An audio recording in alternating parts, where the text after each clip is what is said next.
Good morning, everybody, and welcome to the big one.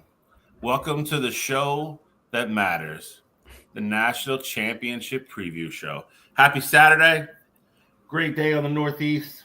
About to snow, get pummeled with some white stuff. It just feels like football weather. I love it. I'm going to have snow on the ground. It's going to be cold as hell. I'm watching National Championship football Monday. Lot to get into today, as always. You can still see Alex is still in his bitter mode of recovery from the Rose Bowl. It's all right. There's stages to it, buddy. It's okay. It's fine. But as always, let me introduce the two fellas. Well, that'd probably make your symptoms better. At least go away for a little while. But before we get into all that, top left corner, the guy that hopes come Monday night he'll be raising his little chunk of college football immortality. Mr. Cottrell Simpson, Mr. Buckeye, how are you, sir? Doing good, man. Feeling? I'm feeling good. I think the biggest part for me is you see how this Ohio State team has played for 3 weeks of the playoffs, and it's like, all right, it's still Notre Dame. It's still Notre Dame. The spread is at 8.5. It was up to 9.5, and it's like, all right, you can still. You need to still win the game. Games aren't played on paper. As much as you're your favorite, as much as people like you, as high as the spread is, you got to stay level. So for me, I've been trying to let it build, but at the same time, I'm also the crazy guy. I'm like, all right, how can Notre Dame beat us? What do I need to make sure doesn't happen so that we come out victorious in this game? I feel it, cautious and anxious. I know the feeling.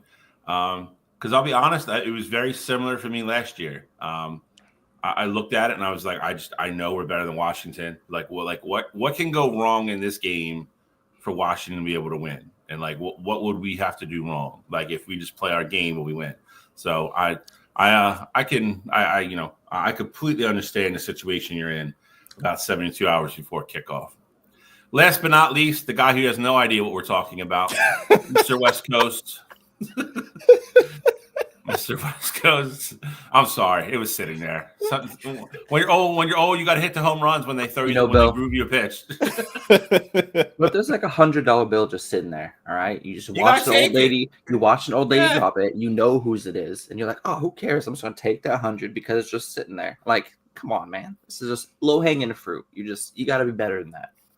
Listen, I'm getting older and fatter. I got to eat all the fruit I can eat. So. Mr. West Coast, Mr. I Black, Mr. Alex Elmore, Mr. Still going through the 9 stages of grieving. How are you, sir? I'm good, man. This is, like I said, it's college football championship here in a couple of days.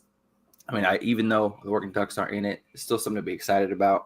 It's going to be a great game. I think it's going to be a lot better game than the spread, indicates. And obviously, we're going to get into that. And we have a lot of news to cover as well today. But again, another beautiful Saturday. Glad to be here. Glad I'm not being pummeled by white stuff out on the East Coast. It's going to get cold out here, but at least no snow yet. So I'm happy where I'm sitting. So, as always, we have a jam-packed show for everybody. We have a lot to get into. One of the things I'm going to get into, I'll be honest, I added it kind of late last night, and it kind of piggybacks what we just all talked about. Notre Dame is getting a lot of love nationally. A lot of love. And what I mean by that is there's a lot of people picking Notre Dame to win the game Monday night. I know Cottrell's not going to see it that way. I think Alex kind of showed his hand a little bit. And I feel how I feel. So we will get into that. Obviously, that's going to be the meat and potatoes of the show. Obviously, we're going to start with headlines. Got some interesting things to talk about this week. And then, we're going to have some fun stuff. We're going to talk about, there's the big article came out the other day about the college football playoff and how they're going to retool it. We definitely want to get into that. And then we're also going to talk about impactful players for this year from the portal and obviously, who we think it could be next year. So it's going to be a fun show. We got a lot to get into. And as always, we're going to start with Alex. So take it away, sir. Shotgun, DC right, flip 90, dig, on the center, ready? All right. Welcome to Break the Huddle Weekly. This week, we're going to start off with some awesome news, something simple, something awesome to go over. The College Football Hall of Fame introductions were this last week. Some great names are thrown up on the board. Cottrell, do you have those names available for us? Thank you so much. Obviously, we had 4 coaches, a bunch of players. all of our universities were well represented in the College Football Hall of Fame. Obviously Hello Tinata from Oregon was introduced into Hall of Fame. You got Urban Meyer from Ohio State. Is there any Michigan people in there? Actually, an honest question. I totally did not look. Nope. So we'll represent it. Well, Michigan is well represented. Well, time out. I would say, do you want to compare those rosters, Alex? Because I don't think we do. That's why I said we're well represented in the Hall of Fame. And then I honestly was just like, I didn't actually look to see if there was any Michigan guys on here. You can't put a guy in every year. It's tough. It's tough, right? I know, but if you wanted to, you probably could. But no, obviously a great class. I remember a lot of these guys from when I was growing up. Monte Ball and his fantastic 2011, 2012 seasons, both just under 2,000 yards. Obviously, Hello Tinata was a huge defensive presence at the University of Oregon and will always have a spot in my heart. How are you guys reacting to this college football playoff list? Anybody get in that you feel like maybe shouldn't have gotten in, or anyone that maybe deserved it that didn't get in this year? For me, it's just some names on here that it's like, how weren't they already in? And then it's also cool to see some of the other guys like that I grew up with, that I was playing NCAA, on my PlayStation 2, and I was going crazy with in the games. Like, for example, Michael Strahan, how is he just now getting into the college football hall? What was it about 2025 that they're like, oh, well, you know what? He belongs in here with all these other great college football players. Or even Michael Vick. Michael Vick had a short run at Virginia Tech, but while he was there, he was absolutely phenomenal. How is it that it's 25 years later and he's just now getting into this allure here? So for me, I think that's the not questionable, but the interesting part of it. But then on the flip side of it, you got guys like, for me, Graham Harrell and Steve Slayton are the two big ones that stand out right away to me, because Graham Harrell was at the time, at Texas Tech. Texas Tech was just this, essentially they were a small time big pro. They were a small school, but they were in the Big 12, and they were just this fun team to watch. They had Crabtree Graham Harrell was really fun to watch when he was in college. And then the Steve Slayton days when he was next to Pat White at West Virginia. Oh, those were nasty. Teams. That was like who you would want to play with in NCAA, because you'd want to run the option. You'd want to run screens. Those two were such a dynamic duo. So it's cool to see, even those guys, they obviously didn't pan out NFL wise, but I remember them being college football legends, and they were you had to find a way to play with them in the college football game. So that's pretty cool to see. So I guess the one thing we have to say is people getting inducted in the College Football Hall of Fame has nothing to do with what they did in the pros. Because obviously a lot of these guys, like Cottrell just said, a lot of these guys didn't pan out in the pros. I don't know what the prerequisite is though. I don't know. In the NFL, for instance, there's a 5-year wait period. Obviously, that's not the case for NCAA, because Nick Saban's. I was just thinking Nick Saban. So, I would like to know kind of how they choose these, because again, I feel like some of these are overdue. I can tell you right now if you want to pause for a second. Yeah, no, go ahead. All right. To get into the College Football Hall of Fame, a player must have received first-team All-American recognition by a selector recognized by the NCAA. Eligibility for consideration by the NFF's honor courts comes 10 full seasons after a player's last year of intercollegiate football played, but doesn't say anything about coaching and how coaches become eligible. Coaches have players. I know for a fact coaches have a win percentage that they have to be at the time of and being done coaching. I don't know what the exact number is, but the only reason I know that is because Les Miles is in that weird area because he had wins vacated. Without those wins being vacated, he would be eligible for the college football playoff. But now those wins got vacated, and now he's right underneath where that threshold is. So I know it's a win percentage thing because of the whole Les Miles situation. Do you remember that when that was part of his lawsuit? Yeah. Because it was going to cost him money, because he said he's sign things as Hall of Fame coach or whatever. Yeah, he's like I'm not going to be able to get in the Hall of Fame now, so it's costing me future earnings. And I guess he's right if it's based on that. Again, I guess the window to get in would be still what confuses me. obviously you're putting Saban in right away, deservedly so, but I don't know how Urban Meyer wouldn't have been in before then. I mean, I guess Is it because he wasn't fully retired? Yeah, I'd imagine it's because he went to the NFL and then he probably Yeah. thought about coaching. But what if he comes back? Too? Like, what if Urban Meyer comes back? That's what I mean. So I guess, you know, it is what it is. But, Yeah. you know, good question, Bill. Cottrell hit on a bunch of them for me. Monte Ball was a stud. Him and Russell Wilson together were gross. He was another guy, like a guy of like 4 or 5 in a row. They just had absolute knockdown stud running backs. You had Monte Ball, Ron Dane. Who am I missing? Melvin Gordon. Melvin Gordon. Jonathan Taylor. They were all in a row. They were back to back. It was nuts. Graham Harrell, I'm glad Cottrell brought up. Was he there with Mike Leach? He might have. I believe so. Yeah, 'cause I know he was there with. I think that was the Crabtree days. So they were. Texas Tech was fun because you would turn on Sports Center and they would score 50 every game. Yep. But it was a matter if they gave up 55 or if they gave up 61. Like it was hilarious. And then obviously, you know, Steve Slayton was another one, kind of a local guy too to me. That's really, you know, what put Rich Rod on the map. Those two guys, and you know, they were another one. That team was always 9-3, 10-2. Would always have a weird loss to somebody they shouldn't have. They just couldn't quite get over the hump, but always played on New Year's Day. But those guys were electric, man. They were the closest thing I think after Vic to being kind of Michael Vick. Like if you, like Cottrell said, if you got the ball in their hand in space, it was like, like because if they broke a tackle or two, they were so damn fast. They were just gone. They were fun. Strahan again. What took so long? I guess that's kind of a little bit of where, you know, I'm stuck on some of this. And then obviously Vic was just Vic. I mean, I don't think we really have to go into that too much. Dude was just insane. But overall, I mean, for star-studded, I think for, you know, I feel like a lot of other classes, you kind of have like 1 or 2 big names. Like this is going to be, you know, between Saban and Meyer at the top, and then, like I said, we highlighted 6 or 7 really, really, really good players that were in college that, you know, even casual fans probably know who they are. That's going to be a really, really nice ceremony to go to.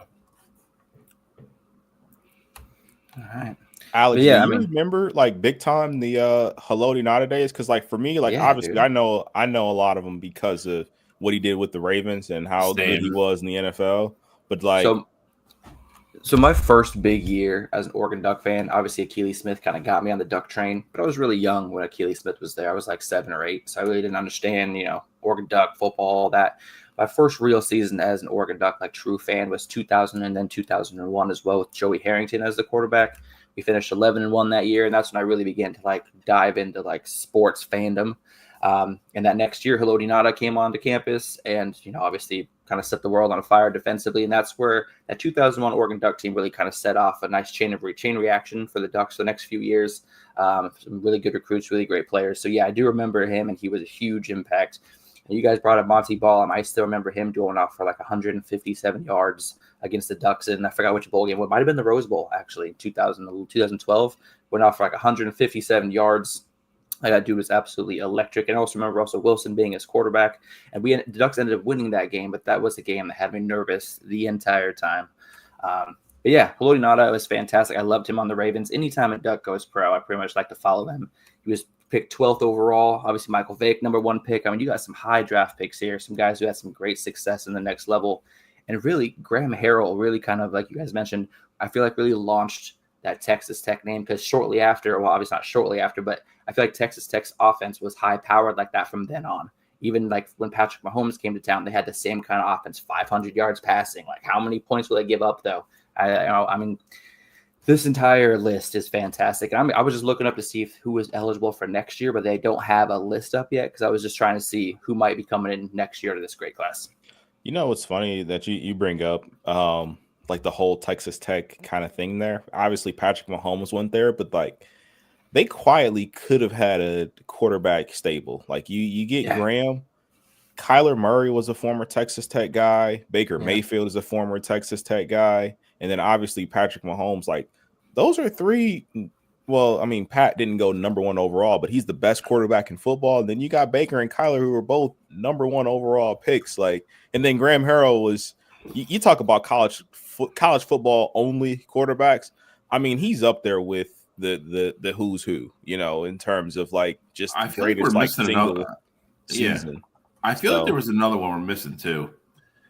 Same kind of thing. Like didn't pan out in the pros, but like went nuts there. What is it? I got the list of the Texas Tech quarterbacks since like 2000. I'm trying to see who we're missing because I feel like there's somebody in there that was really. Oh, Graham Harrell. Let me see. Vicky, I don't know who that is. Yeah, I got none of these other guys, but that was honestly a fun time because like you would that time in college football you were watching Hawaii. Oh, you know, to see. Go ahead. Who? Kingsbury. The coach. Oh, he went to Texas. Yeah. Oh, I forgot he was there. But that was the time. That was the time of college football when you were watching Texas Tech for the high school. He's second. He's second all time at Texas Tech in passing. No. Behind Graham Harrell. Did not realize that. 12,429 yards. He's got more than Mahomes. He was there from 99 to 2002. Oh, that makes sense. Mahomes is number 3 with 11,252. Yeah, I always looked at Graham Harrell and like Colt Brennan as like the same kind of quarterback. Like, we're gonna air it out for 450 yards, and then we're gonna throw 6 touchdowns, maybe a pick, but like we're just going off. But they were both on teams that like weren't like a lot of national recognition yet. So like it was always fun to watch those games and see those guys just absolutely go off. So I'm glad that Graham Harrell was able to get recognized. Those two and Eagles offensive coordinator Kellen Moore. Like it was those 3 that were at the small time programs that you would just watch, and you'd watch them sling the ball all over the yard wherever they wanted to put it. And they were, you know, none of them obviously were at these big time programs, but at that time they were as close to must see TV as anybody else in the college football landscape. There's been a couple.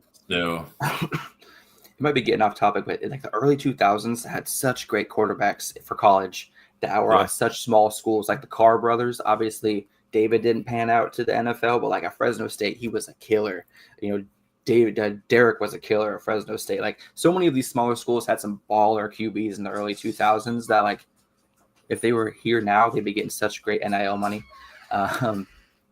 Old Yellers here. And the other thing too, and you know, again, Alex, like you said, a little off topic here, but last thing I'll say about it is that as great as college football has been the past 10 seasons, I feel like we're not like the allure of some of the guys will still be there. Like obviously Lamar winning the Heisman, Deshaun was great in college, and you know, we've had a ton of great athletes. But I really feel like the college football video game does these guys so much more justice because it's one thing to see them on the field, but it's another thing to be like, hey, I remember back in 08 when, you know, I played with West Virginia and Steve Slayton was literally unstoppable. Like I won so many dynasty championships with him, or, you know, just other names like that. Like these games bring out so much more allure. And I feel like you think about it more from a historical standpoint as well, because you're like, yeah, I vividly remember that was the year he went off because I had him on my team and he was this All-American and he did this. And, you know, I know he didn't pan out in the NFL, but like I vividly remember this time frame when he was in college. So I love the video games back because I think the guys now, we're going to be remembering them, you know, 10, 15 years more vividly because of that game and the experiences that we've been having with it. I mean, we have one of the biggest guys ever that fall in that category, Denard Robinson. Same way. Yeah, you used him in that game with Michigan, and if you got him anywhere past somebody, you couldn't catch him. And the thing is, that was when Michigan wasn't even that good either. Like that was a little down spell for them, but everyone wanted to play as Michigan because Denard Robinson was that guy in the game. Yep, you couldn't tackle him.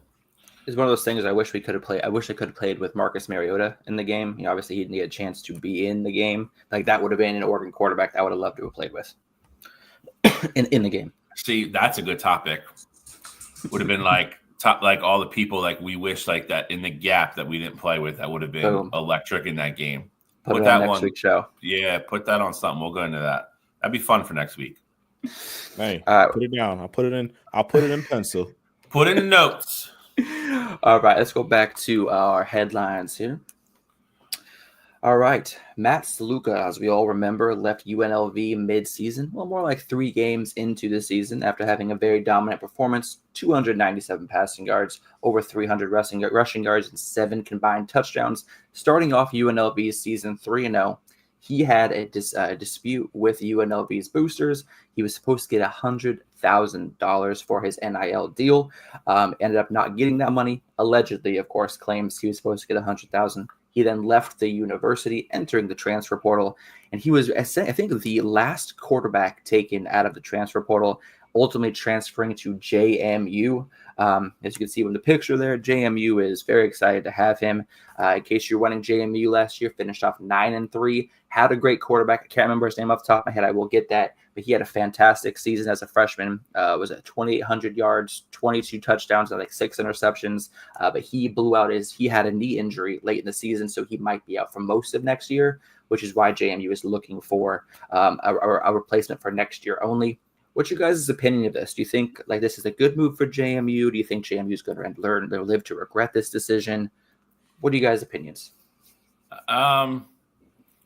I'll say this. I said from the get-go it was a mistake when he left. I feel like the hassle and everything he went through, I don't know if ultimately, it was, this was all worth $100,000 to him. Maybe it was. I would say this. He got lucky in that he ended up where he did. Because for a while it looked like he was probably going to end up somewhere he didn't want to. JMU is a very solid program, and it's still a program that's on the rise, if you ask me. Cottrell will, I'm sure we'll have opinions on this because they are one of his favorite like little sleeper teams. I think he got lucky ultimately where he ended. I think he's in a good spot. I think what's going in his way now is he's settled down. He's got to shut up and play football now. Shut up. You got your money, play football. And if you go out on the field and play well, a lot of this all kind of goes away. You go to JMU and stink it up, then the stench of what you did at UNLV is going to kind of stick to him. So, he got what he wanted. We really don't know what happened behind the scenes there. Like Alex said, Cottrell or UNLV saying one thing, his camp saying another. Who the hell knows what really happened? But he's got his opportunity now. He's got his opportunity to go out and win the starting quarterback job for a very good football team. And he's got to make the most of it, because if he doesn't, then people are going to be like, because you forget UNLV ended up still having a really good season. The only team they really couldn't beat was Boise State, and that's what hurt them. So that's it. So, I hope it was worth it. I hope the $100,000 was worth it, man. It's just a lot to go through for $100,000. So that's where I'm at on it. And then for me, I mean, I think the biggest thing is that you look at it as UNLV to James Madison. It's really more of a lateral move. I think both teams are in a very similar position to, be one of the favorites to win their conference and, ultimately try and be one of the non-Power 4 schools to make the college football playoff.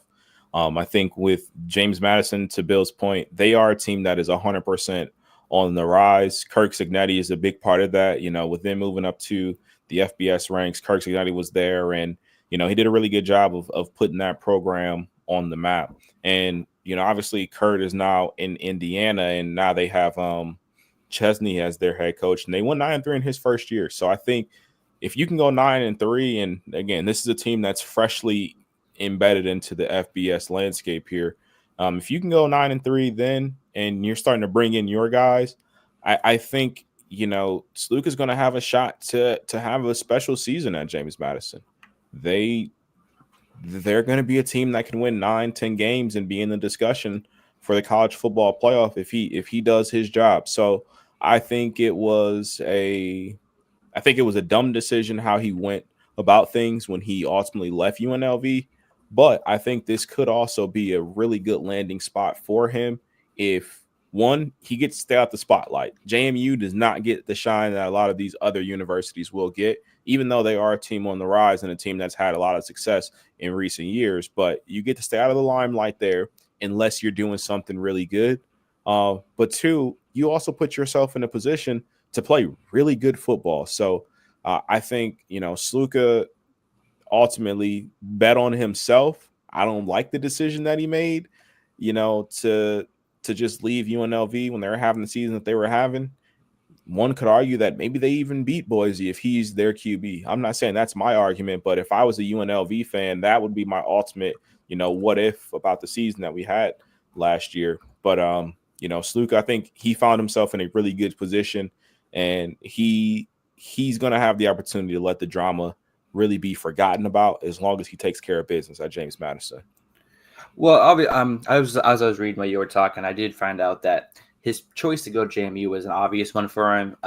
His former Holy Cross coach, Bob Chesney, is now with James Madison, so it was a very easy move for him going to someone that is familiar with his playing style, someone that he's familiar with. Obviously, I guarantee he probably was on the phone with him saying, "Hey, what's going on with Alonzo Barnett, who was our quarterback last year, who absolutely killed it?" And it looks like he might be out for the entire season because of his injury just happened last month in December and had to miss the bowl game. So I think he's got an opportunity to start. I think it's his last year of eligibility. He needs to ball out. And I think JMU is a great spot to go and I'll try to make that college football playoff. And like I said, with that coaching familiarity, I think that's a huge leg up for him. He should be familiar with the offensive scheme, the mindset of the coach.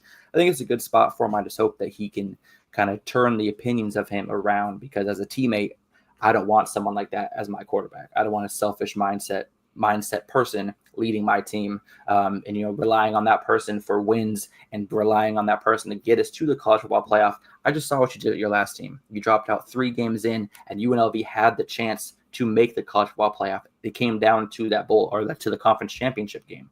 So just like you said, maybe they win with him at quarterback. So if I'm a JMU player or teammate, I'm a little skeptical of having him on the team, but we're going to see. Hopefully he is young. Hopefully he's learned from his mistakes and he can, turn that into a career going forward. Anything else on the Matt Sluka front before we kind of jump over to some Bill Belichick coaching news? Let's go. I guess, like I said, I think it's really just going to be curious. Just kind of keep an eye on it and keep checking in on it this year to see how he plays. Yeah, I'm with it, absolutely. And next up, we're going to go jump over to North Carolina. Bill Belichick has officially made a couple more coaching hires for North Carolina University, including longtime NFL special teams coach Mike Pfeiffer and veteran SEC offensive line coach Will Friend are expected to finalize deal to join Belichick's staff on Wednesday is when they were finalizing it. And this staff is absolutely littered with former NFL coaches. How much of an impact on recruiting and ultimately the talent that North Carolina gets, how much of an impact do you think that will have on their recruiting trail? It's not going to hurt. That's for damn sure. I mean, true. Again, I think the allure of all this is, I don't think Bill needs any help recruiting. I think you'll see that next cycle. If they, as long as they have a somewhat decent year this year, and all the worries about him constantly going to the NFL, at least die down a little bit. There's nobody that's going to be able to walk into a room and have more experience or be able to tell a kid and look his family in the eye and say, I can get you ready for the next level more than Bill Belichick can. I don't think it's gonna. I said this last week when we talked about it. I don't think I think he will have a monster class in 26. If I actually think the bigger question is how long he stays around. I know the whole girlfriend thing, and I get all that, but I don't know. I think, and we've talked about this before, NCAA is college football is more of a year-round grind than the NFL is. Like the NFL, like there is a legit like down period where like, yeah, you got to watch video and do all that stuff, but like you can do all that stuff from home. College football, like you are on the go pretty much 365 a year now, between recruiting, between all the transfer portals. Like these guys don't get a lot of time to just kind of sit down and relax. I am more interested to see how the grind of it all wears on Bill Belichick. It's not going to be, hey, we just finished our last game. I can go home for the holidays and then kind of relax. Now it's like, oh no, you just finished your last game. You got to be on the phone, or you got to go visit kids. Either you're recruiting for next cycle, or where kids were trying to get in the portal. Like there's just no. I mean, you look at all these guys, dude. You look at all these guys in the big programs, and just put a picture of them from 1 year versus 4 years down the road, and how much they look like they've aged. It's a grind. I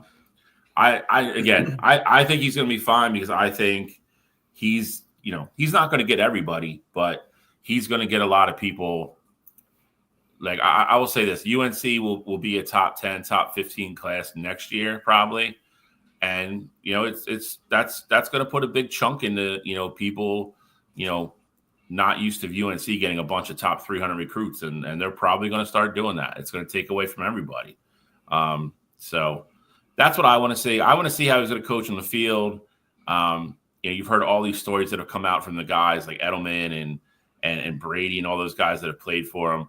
I want to see how that transfers over to college, because I'm not that I have my concerns, but I think talking to a bunch of young kids is different talking to a bunch of middle 20 age men. It's different. People take things different ways.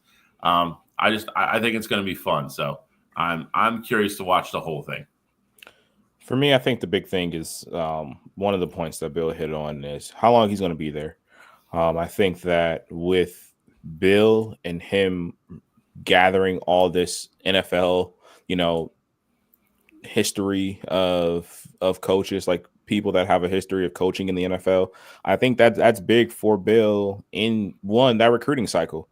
I think, Bill is obviously going to have to go on his house visits and do things like that, but I also think it was very strategic of him to grab some of these guys, because, I think he can trust them to go on these visits. Like if you're going to, you got a 4-star, 5-star kid, and, you want to ultimately have him come to your school, I think it's important to be able to say, hey, we have this guy who was a NFL special teams coordinator, and he knows the game, he knows how I want to coach, he knows what values I bring.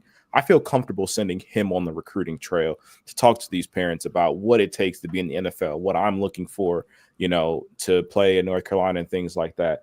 I do think Bill Belichick will have a very Deion Sanders-like approach to his roster, though, moving forward. I think he will go after some of the high school kids, but I think his big thing is going to be getting guys in the portal. I don't know how much patience a guy like Bill will have in terms of, developing players. Like I definitely think you're going to have, like, to be successful in college football, you have to have high school recruiting classes. No matter how important, how hard you hit the portal, you got to get guys out of high school. So of course, like I do think that North Carolina will do that. But at the same time, I think Bill's going to make his money, and his bread and butter is going to be the portal. I think he's going to want to bring in guys who are as close to being developed and ready to go as possible, that he can kind of just fine tune and have fit his system. Because I do think at this point, we're on a year-to-year cycle with Bill Belichick. Like, I don't think he has a 5-year North Carolina plan. I think it's more so, how can I win now and, put my impact on these kids and on this program for the time being, because I don't care what Bill sells me. I don't care what his girlfriend posts. I think at some point Bill's going to want to go back to the NFL and take a swing at getting Don Shula's all-time wins record as a head coach. So I think it's great what he's doing in North Carolina. I think it's smart for him to put together the staff that he's doing. But I think we have to look at Bill on a year-by-year basis with this. And if you're going to go year by year, you're going to have to build through the portal, because if I'm as much as I would want my kid to be coached by Bill Belichick, in the back of my mind, I always know that this isn't his end game. Like, that's why everyone was so surprised to see that he ultimately committed to North Carolina to coach there. So I think it's smart for him to get the coaches with the experience, but at the same time, I think it'll be interesting to see how they attack the recruiting trail.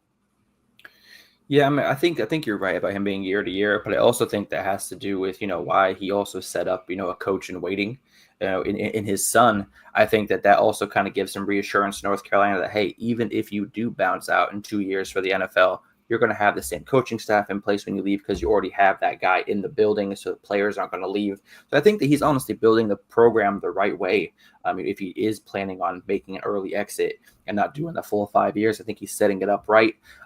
He promised everyone that North Carolina was going to be a funnel to the NFL, and he's doing everything, at least in his hiring, to kind of make it look like that's his goal for the program. So I like what he's doing. I like that he's living up to what he said he was going to do. He's not just all smoke and mirrors. So it'll be interesting to see. Not this next season. Obviously, there will be some growing pains, but like Bill said, that 2026 season will be really fun to watch. Before we go on to other news, I gotta bring this up. With all the rumors flying around, we've said that we think Deion is going to stay at Colorado, but now those rumors are starting to pick up heavily about him possibly going to Dallas. Do you think there's any realistic nonsense to that, or is it just what it is, nonsense? I think it's good. There's validity to it, but the only way that happens is if Dallas is willing to give up on Dak Prescott and trade for they'd have to get within the top 3 to draft Shedeur. I think it's very possible that Dallas is willing to do that. I mean, at this point, I know they just signed Dak to the extension, but at the same time, it's Jerry Jones. Like, if ultimately he thinks Deion Sanders is the right move for them, and the only way that Deion's going to do that is if he can have Shedeur be his quarterback, then I think that's on the table. But I think that's the only way that happens. Like, I don't think if you're telling me that Dallas is staying put at 12 and they're offering, I don't think there's any offer that could be put together to get Deion out of Colorado if Shedeur is not his quarterback. Listen, I've said from the get-go, I thought Deion's ultimate goal was always to get to the NFL. I think he I don't want to say he got a raw deal, but I don't think people took him. So I don't think they took him serious enough as a coach, and nobody was kind of really willing to go on the ledge and give him that shot. And that's how he ended up at Jackson State. For better or worse, if you like him, don't like his tactics or whatever. I mean, he's now proven without a shadow of a doubt that he can coach. NFL level, I think, is different. I think the way he coaches and, what he does, I think is perfect for the college model. To be able to talk about, his experiences and what's it going to take. And, the college graduation rates just came out the other day. And I think they were 1 if I'm not not wrong. But he has taken a very, personal approach to making sure these kids are men when they leave Colorado and are ready to go to the NFL and not make mistakes and stuff like that. I'm not saying he can't do it, but we've seen college coaches in the past that coach a certain way, go to, have it be the NBA or the NFL or whatever and not work out, because guys that make $50 million a year tend to tune coaches out in general. I.e. Chip Kelly, Urban Meyer. There's more. Nick Saban. There's for sure more, but I'm just saying the guys that are going to coach their way no matter what. Correct. Saban is another great one because he wasn't going to change anything in the NFL. No. So I don't know where this all falls for him. I think if he was going to the pros, Dallas is obviously his dream job. It has to be. The Shedeur thing is what makes it interesting. We have I've seen mock drafts with him at 20. I've seen mock drafts with him not in the first round. I've seen mock drafts with him at number 3, like Cottrell said. The report on him is all over the place. I don't know if Jerry is willing, for whatever you think about Dak Prescott, and I am not one of his biggest fans, but you have a known commodity there. You have a known guy that's going to throw for 4,400 yards and 30 some touchdowns a year and make your team competitive. I don't think Jerry is willing to trade that, bring in Deion, start a rookie QB, and go backwards for probably 2 years. Jerry Jones is been on notice numerous times. His whole goal is to try to win a Super Bowl before he dies. And he says it that bluntly. He wants to give the fans and everybody one more Super Bowl before he passes away. Jerry Jones isn't getting any younger. And ultimately, I think that's a lot of where this boils down to. Deion keeps a lot of stuff close to the vest, so it's kind of hard to really figure out what he's thinking. And obviously, his inner circle isn't really saying anything, and that's just proof positive to how loyal people are to him. I don't really know where he is on this. I would say the Dallas Cowboys job doesn't come open very often, to the point where you'd be a realistic candidate for it. Do you really want to maybe pass on that because you might not be able to coach your son right away? That's a tough decision. I don't know. I don't know how you weigh all those things. Like, his son's going to the league one way or the other. I don't think you can really control where he's going to as much as Deion thinks you can.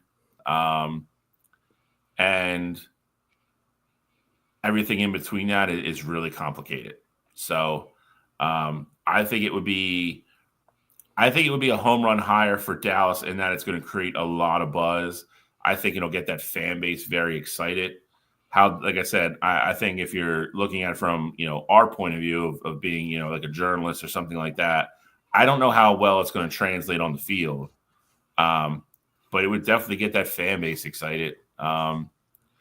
And Dak is kind of the big question. Like Cottrell said, I don't think he's going to be as easy to move as people think he's going to be with that contract. There's going to be a lot of people I think that would be hesitant to take all that money. Jerry's not going to keep any of it if he's giving them away.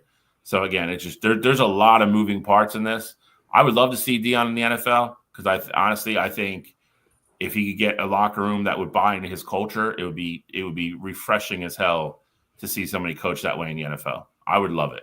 I'll never be a Cowboys fan, but it would be nice to see. If we get there, I don't know. Honestly,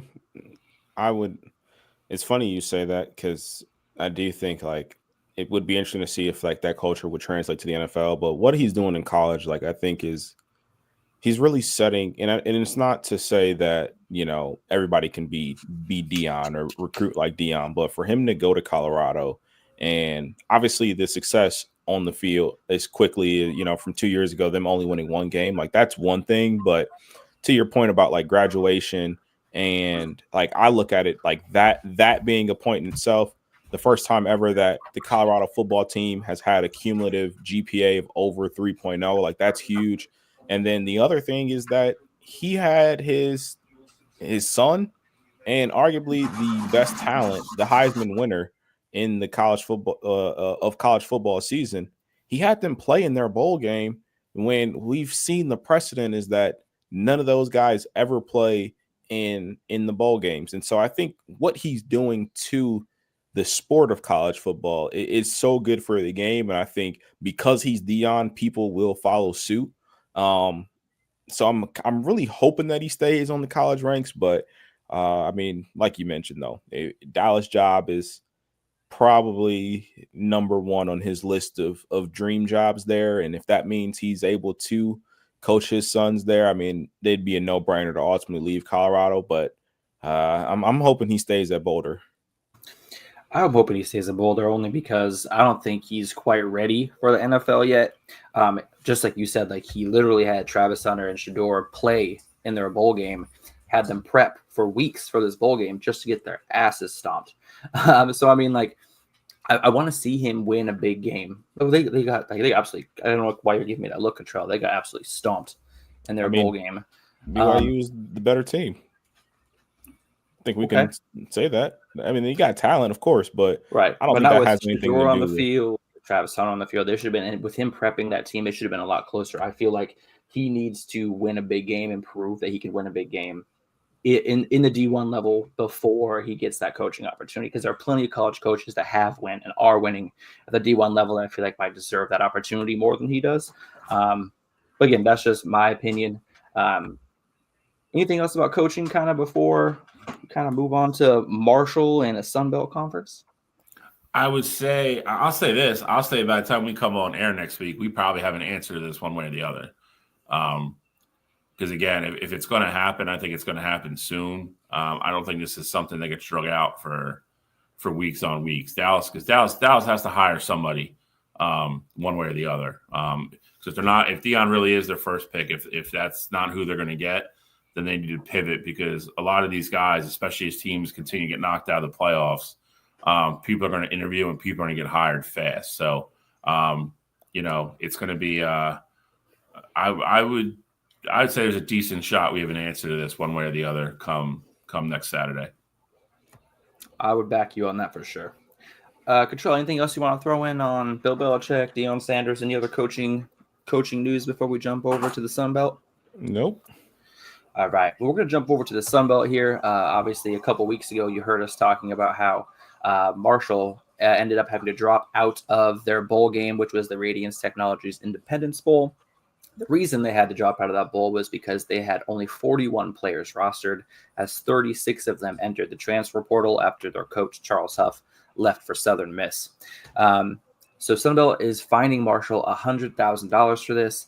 Marshall did have to sit out the game due to, again, only having 41 players. They didn't feel like they could safely put a competitive team on the field. Didn't want to put any of their student athletes at risk of injury. How do you guys feel about this? Do you think they're just making it? Do you think this fine is earned? Do you think this is like one of those situations where maybe they should have been a little bit more lenient on this situation? Or do you think this is an exact example of why the transfer portal needs to be changed? No. So transfer portal does need to be changed, but Marshall's not getting let off the hook here. The reason why this happened is because of Marshall's negligence in their coaching decision. Marshall had a good coach there. Obviously, the players love their coach. So for them to go out and fire him, it's not like he just was like, you know what, Marshall, I'm good. I'm changing schools here. No, Marshall cut ties with them for whatever reason. I don't know, but that's ultimately why I'm like, no, Marshall doesn't get let off the hook here, because this is literally their own doing. Had they taken care of business and, did everything the right way, then their team would have played and they would have been very happy with the season that they had. But I don't know how you can win your conference and then get fired.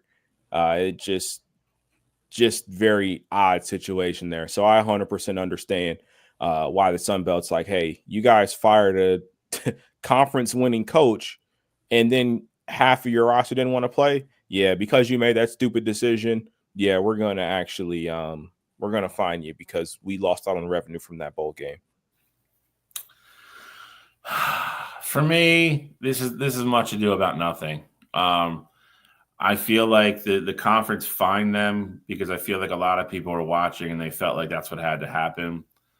$100,000, like, if they wanted this to be serious and they wanted this to be, I don't want to say taken seriously, but they wanted this to be a punishment, they would have done something else. $100,000 to a school like it's like finding 2 pennies in a couch. Like that. This is not like some kind of punishment to Marshall to write a check for $100,000.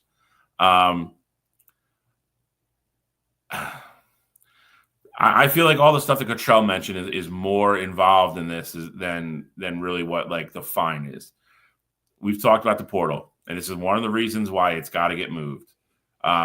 You fire the coach, and then have literally fired a coach that nobody wanted fired. And you saw the loyalty to some degree. These kids all hit the portal in a mass wave. I don't know if you can play a bowl game with 40 kids. I really don't. That is, and you're talking about 40 kids that weren't really getting like playing time and stuff. I know they're football players. I don't know what them going out there probably getting destroyed. I don't know what it proves. I don't. I don't know what we're getting out of that. If Army didn't get to play in a bowl game because of this, that's a different story. Army went and played Louisiana Tech instead. They got their bowl game. There's no harm, no foul on Army side, in my opinion. If we're, again, I know college football is becoming big business, but at the end of the day, protecting kids, it has to be on that list somewhere. I'm not saying it has to be number one, even though it, probably should be. But again, you're talking, they had 41, I think was the number they had left. How many of those 41 kids have even seen playing time? And I'm not saying that, rhetorically. I really don't know the answer to it. But I would say I would say probably at least half hadn't seen the field this year, or maybe like played on special teams for a play, something like that. Again, what are we getting out of Marshall then taking the field and getting beat by 60 against Army? So, I think the conference did something because they had to. I think I'm on record saying the transfer portal should not happen while teams are still playing in bowl season. This is just another example to add to the list why. And I think also Marshall's got to get their shit together. I think that's part of it too. Like, like Cottrell said, you fired a guy. Like, who wanted? Can I get in on this real quick before we're on this fire topic? Because what I'm seeing is that Marshall and their coach before the season started agreed that if he did not look for another job, they were going to renegotiate his contract after the season ended. And during the season, he talked to Southern Miss, which is why he was let go. So they were going to rework him a new deal after the season ended, after the conference championship game. He decided not to wait for that. So he didn't get fired. He basically fired himself by not going with what the original agreement was. But guess what, though? That goes to my point. Marshall's got to get their shit together. Exactly. You can't have that guy sitting there as a lame duck. No, but if he agreed to that, then that's okay. That's like Matt Sluka. It's totally different. No, totally different. So look, this is my thing. This is my thing, Alex. And took all the kids that he built that program with because he didn't get his deal as soon as he wanted. That's absolute horseshit. As he should, because because what happens if the season ends and they don't get a deal done? Who was he before? No. Okay. That's a great question, Alex. That's a great question. Who you are, not who you want to be. Okay, so he got hired in 2011. He led Marshall to their second all-time victory over a top 10 opponent. So it's only happened twice, and he's one of the guys that did it, beat Notre Dame in 2022. He also led Marshall to their first ever Sun Belt crown ever. First ever. Like, you could argue that in 3 years, this guy's the greatest coach in Marshall history. And you guys don't find a way to get that deal done. And he takes a step down because, going to Southern Miss is a step down from Marshall. I'm not saying Marshall's a cream of the crop school, but if you take care of business at Marshall, then you're in good shape. That's a good stepping stone school for sure. So for him to have the success there in only 3 years, and you're like, you know what? Let's see what she can do now. At that point, he had already earned his extension in reality. So why aren't you negotiating and making that happen? Clearly the players love him. Clearly the program was being built the right way. Players don't just leave because their coaches leave. Because, you see it all the time, even with Bama. Like, Nick Saban retired, and yes, they had a lot of players leave, but a lot of players for them was like 10. You're talking about half your roster leaving. Clearly the guy was a great coach. He had a phenomenal impact on the team there, and they left because they saw that Marshall wasn't taking this thing serious. To me, it smells like tampering the whole time. Oh, by the way, I'm going to Southern Miss here in a couple weeks. Y'all should. How do you know Marshall? How do you know Marshall behind the scenes isn't sending people out talking to potential guys they're bringing in? That's what I mean. Like, you can't have your cake and eat it too if you're Marshall here. Like Cottrell said, you can't have the guy who is arguably already the best coach in the history. If that's what you want and you want to keep him, then why are you not paying him? Why are you again? You're not negotiating with him. You're talking to his agent. So it's not like this couldn't get done behind the scenes. Like, you can't wait till the end of that season and then be like, oh, this guy obviously wants to coach next year. So if it doesn't happen real quick and he wants to go somewhere else, he's got to go sign somewhere else because all these kids are in the portal. He's got to fill out his roster for next year. So I mean, like if you want to, and if you want a guy that's obviously going to be in demand, like this guy was, like if he was getting offers from other people, maybe that's a guy you'd want to keep on campus. Pay him. You give him. Why would you let a guy like that wants to stay there? That's the other thing. Like if he's already your most successful coach and he's not outwardly like being like, oh, like can I go here? Can I go here? Gets one offer from Southern Miss. If that is the guy you have on campus already, why would you let him even go into your lame duck season? Why would you even let that happen? He wants to stay there. So give him his goddamn contract and all this goes away. So yeah, when they did part ways, all those kids are like, yeah, I'm out of here. Like I'm here because of him. I'm playing for him. So if they all go to Southern Miss, oh, well, that's on Marshall. Like again, I feel like Marshall, they're paying this fine and everybody just wants us to go away. I'll go back to what I said. I think a big part of this is Marshall needs to get their shit together. And now they got to go find somebody else to coach a team.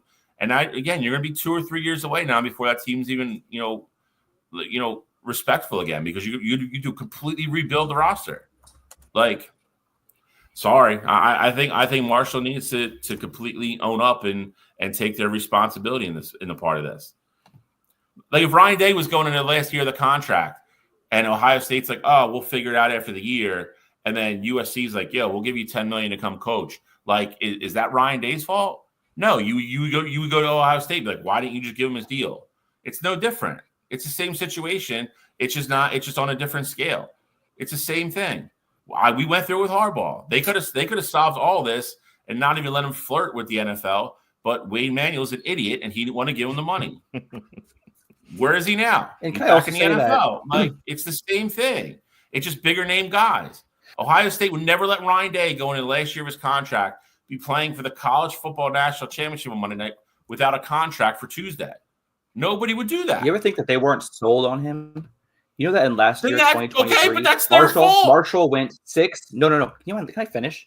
Last year, with him as coach, Marshall went 6-7 with a 3-5 conference record, but he's the all-time winningest record. He was coming off of a losing sub-500 season. They wanted him to prove that he wasn't just a flash in the pan and prove one more year that he could actually have a winning record before they paid him. Why is that getting their shit together? Because the previous year in 2022, he was 9-4. That's an amazing season. They won the Myrtle Beach Bowl. And they beat Notre Dame on the road. Correct. Great season. But then he followed that up with a 6-7 campaign. They wanted him just to prove that he was worth the money. At Marshall, 6-7 is not horrible though. You're literally bowl eligible. The guy before him did better. Doc Holliday did better. 7-3, 8-5, 9-4, 8-5. Doc Holliday was also there forever and won one conference championship.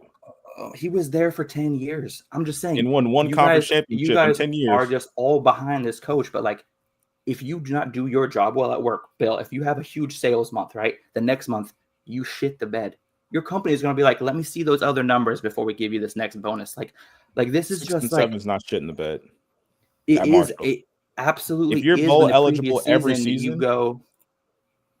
If you're bowl eligible season every year, Marshall, that program's making money then. You know what? There's no arguing with you guys, but I'm just saying you guys are coming out this wrong. If I have a great month and then I go backwards the next month, but the other company goes, hey, that kid had a great month. Let's bring him in and interview him, and maybe we can tweak it a little bit so he's more consistent. And they offer me a job, and my other team goes, well, let me see if you make me more money next month. If not, we're gonna let you go. Then why am I not going to the other company? Same thing. I'm just saying you can't give Marshall all this hate. I'm not saying all. Really, I'm saying they're not getting any. I'm saying part of it. You guys are saying that it's Marshall's fault. Marshall needs to get their shit together. No, Marshall just wants to make sure that they're investing in the future in the right person. I said Marshall absolutely bears responsibility in this. I didn't say all of it, but I said part of it is they need to get their shit together, and that's part of it. Alex, if you obviously have a commodity that somebody else wants, that means there's some value to it. If you choose not to keep it, that's fine. That's your choice. But then you can't get mad when the guy goes somewhere else that wants him. Alex, you can't have it both ways. To your point about Doc Holliday, so him being there for 10 years, he gets you one conference championship. Charles Huff is there for 3 years. He also gets you one conference championship. Why were you so committed to Doc for a 10-year span with one conference championship, and with Charles, literally in the first 3 years, you get the championship, you get a top 10 win, and you have I'm not going to say you have guys there, but you have. I mean, there are some names like we talked about Pennington's kid being the Byron quarterback there.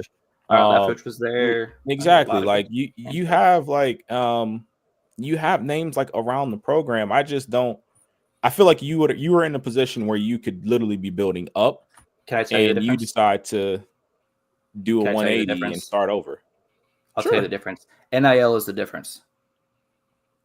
NIL is the difference. That's the absolute reason why Doc Holliday didn't have the pressure. Because with NIL now, the pressure to compete at every single college football program has been raised. The bar has been raised. With NIL, now those lesser programs now have a chance to compete with the big dogs because NIL is an opportunity for them. So that's what's different.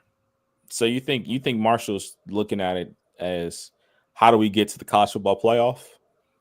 I mean, that's every college football program, especially subdivision teams like that. Like that should be every team's mindset. Nah, that's not. Come on, bro. As somebody who was a fan and around of a 10-3 season this year, they were probably 2 losses. Right? I don't know what their schedule was because I didn't follow Marshall. But if they weren't getting in the college football playoff, I know that one of their losses. Yes, correct. Ohio State. I'm just saying, you guys go ahead. I was just gonna say, like, from like being around, like, for example, Kent. Like I was at Kent, and when Sean Lewis took over, and they were ultimately like in the mix for the MAC. Nothing more, nothing less. You know, obviously never had big time bowl aspirations there. I can say in conferences like the MAC, the number one goal there is to win the conference. Like coaches are going to say, you know, championship aspirations, things like that. The number one goal at these small time schools is to make a bowl game, win your conference. Of course, you know, you want to have those flash in the pan seasons where you can go to the college football playoff or a New Year's Six bowl or, you know, just some bigger bowl, see a big time school. But when you're at these smaller programs, you have to be realistic in a sense. Like it is as great as the college football playoff would be for a lot of these, it's not a realistic goal for a team like Marshall to say, hey, we got to find the guy that gets us there year in and year out. Like you have to build when you're at these smaller schools. Correct. And maybe they just didn't think he was the right guy to build. So again, I'm just saying, can't put all the blame on Marshall. It's all I'm saying. I think there's a lot of different the landscape has completely changed from previous coaching tenures to now, especially with NIL. And the reason I bring up NIL is because he took over in 2022 when NIL really started becoming an issue. Well, not an issue, but really started, you know, being the forefront of how teams are able to compete. So I just want to get Marshall's back there. I'm pro player, pro coach. I want him to get paid. I just wanted to make sure Marshall at least got a little bit defended in this argument. But that's all I got on Break the Huddle Weekly. Anybody else got anything else they want to kind of bring up before we jump on to the next topic? No, I mean, I think, Bill, I know you had some questions from last week that we didn't get to. And then we also had a little fun discussion about, you know, players from the portal. Perfect segue, Alex, where players from the portal and, you know, the impact that they had this season. A lot of guys that moved, maybe because of NIL, maybe because they felt like they were going to be in a position to win more at their next school there. But Bill, I wanted to know, like, if you had those questions still, if we wanted to go over those before we got into the college football playoff. I think we'll hold them for now. We'll see how long the portal discussion goes because we do have to preview the game still. So that was the headlines for an hour and 10 minutes. Great discussion. But you know, I do want to make sure we give the game. We got time. We got until Monday. So much time. But you know, we can hop into it real quick. You know, the big discussion that it's picked up again this week. First and foremost is, you know, changes that are likely that we're going to see the college football playoff format. Been a lot of wild stuff already floated out there that I don't think we're going to see. I think there's realistic, changes that might occur. They've already said most likely. A lot of people have commented on from the actual committee is that you wouldn't see anything till 2026, which is kind of what we already thought originally. I want to know from you guys, not, you know, just your own personal your own personal opinion, as wild as it may be, or whatever, just certain things that you think would benefit the college football playoff, you would change, tweak it, leave it alone, or what you think would be fair across the board if they were to make changes. Charlie, you want to start it off? Sure. I mean, I think I got two big ones, I would say. I think one, no doubt about it, is they need to change the seating for the home playoff buys if that's what we're going to continue to do. If you stick with 12 and you want to give everybody a first round bye, should be the four highest seeds. I'm fine with the conference champions getting the automatic bid because I do think winning your conference at the college football level, it matters. And whether it be a team like Clemson who was outside of the top 15, they ultimately won the ACC. I think that has to matter here. And I mean, even their playoff game, I know they didn't win, but the playoff game kind of showed that they were among the top 12 teams in the country. If you just want to go by like that metric of, how they looked versus a Texas team that made the semifinals. So I think that would be one tweak that I would for sure make. But the other one that I think could be interesting, I think 12 is the perfect number. Let me preface what I'm about to say with saying that. I think 12 is the perfect number. I don't care about the blowouts in the first round. I think that was just a matchup and circumstance kind of thing there. But I think if you want to go up and you move the number to 16, I say just get rid of the buys.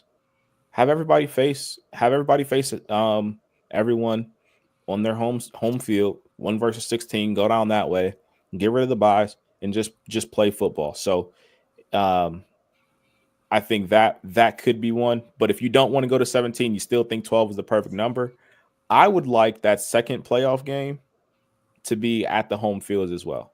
Just give us the 4 for the semis, give us the bowls that we need for those games, but have the second game. Like for Oregon, for example, this is the perfect year for an example with this. Oregon didn't get a chance to host a home playoff game this year. They lost out on a ton of revenue, and playing in the Rose Bowl, like that's nothing to sneeze at. Like it's not like they were just shortchanged because they got to play in the most prestigious bowl out there. But in terms of revenue and things like that, they ultimately missed out on that because they weren't able to host a home playoff game there. So those would be like the things for me that I look at as like 3 different options that they could go. This will never happen, but I had a fun thought yesterday about how I would improve the college football playoff. I think what would be really fun is if the top 4 seeds, the conference champions, they got to draft who they played. Like the highest seed, okay, cool, I want to play Boise State. And then the Georgia would be like, all right, cool, I want to play Arizona State. Like being able to like pick who you played, I think would be awesome. But again, that will never happen. But Control, I do have to agree with you. I think that they need to mess with the seeding a little bit. I totally agree. I think that as a conference champion, I don't think you fully deserve a first round bye. I think you should automatically get that college football playoff berth. Totally earned, just like in the NFL. If you win the NFC West, you don't get a first round bye unless you're the best team best record in NFL. So I think that is kind of the direction that they're going to head. And I think that's going to be a change that's going to happen regardless. I think that's probably the only thing I would change. I do like your idea with the 2 home playoff games. I think having 16 teams would be the perfect number, but I also feel like that might be a little bit too much because at that point, like people are going to be like, why not add 24? Why not add 32? I think 12 is the perfect little cutoff because if you keep adding teams, where does it end? So I think for me, as long as they can fix that bye situation, obviously it's no lie that all 4 teams that got a bye lost. Is it because they were not the best teams in those situations? Absolutely possible. I do think that also having sat longer, I think also impacts the body. You're a little rusty. Again, no excuses for any of the teams that lost, but I think that bye, they kind of showed that bye week really did impact those teams that had the bye. So I think those are the couple areas that they really need to improve on is addressing the bye situation as well as addressing the seeding situation. Obviously, Ohio State, taking nothing from them, but they're arguably the second or third best team at the beginning of the college football playoff. Like with no games played, you could arguably say Ohio State was the second or third best team going into it. And the fact that Oregon got them in their first game, that seems a bit crazy to me. A lot of people are saying Nick Saban agreed with that as well. Again, no not taking anything from Ohio State. I just feel like I would have liked to see Oregon, Ohio State in the semis, not the quarters. So I think some reseeding is probably where I would change. But other than that, I love it. I'd say too, real quick here, Bill, before you go, is that I think this was a perfect storm kind of year in the sense of obviously Ohio State, Oregon was a pretty even matchup there. But like for Arizona State to win their conference and they got to go up against Texas, like Texas was second best team in the SEC. Like they probably should have beat Georgia for the SEC championship game. You look at Boise, they got to face Penn State, who was the second best team in the regular season from the Big Ten, who lost in their conference championship game. And then you look at Georgia versus Notre Dame, and Georgia was, with Carson Beck, I think you could probably make an argument that they were the better team. But without Carson Beck, like Notre Dame should have won that football game. So, I mean, I just think this happened to be a perfect storm kind of year.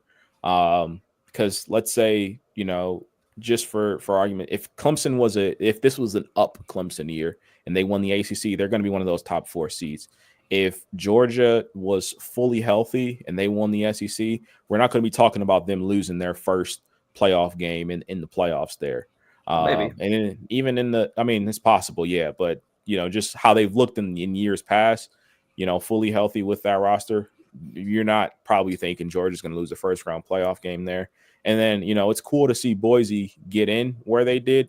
But typically, at least how the college football originally thought about it was that was supposed to be a spot for a Pac-12 team or a Big 12 team.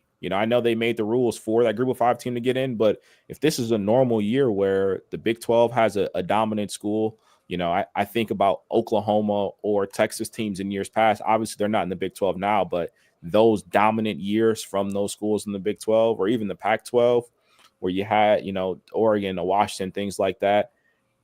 I just think this was a perfect storm kind of year where things fell the way they did and no one won that first off the bye. No one won that game coming off the bye.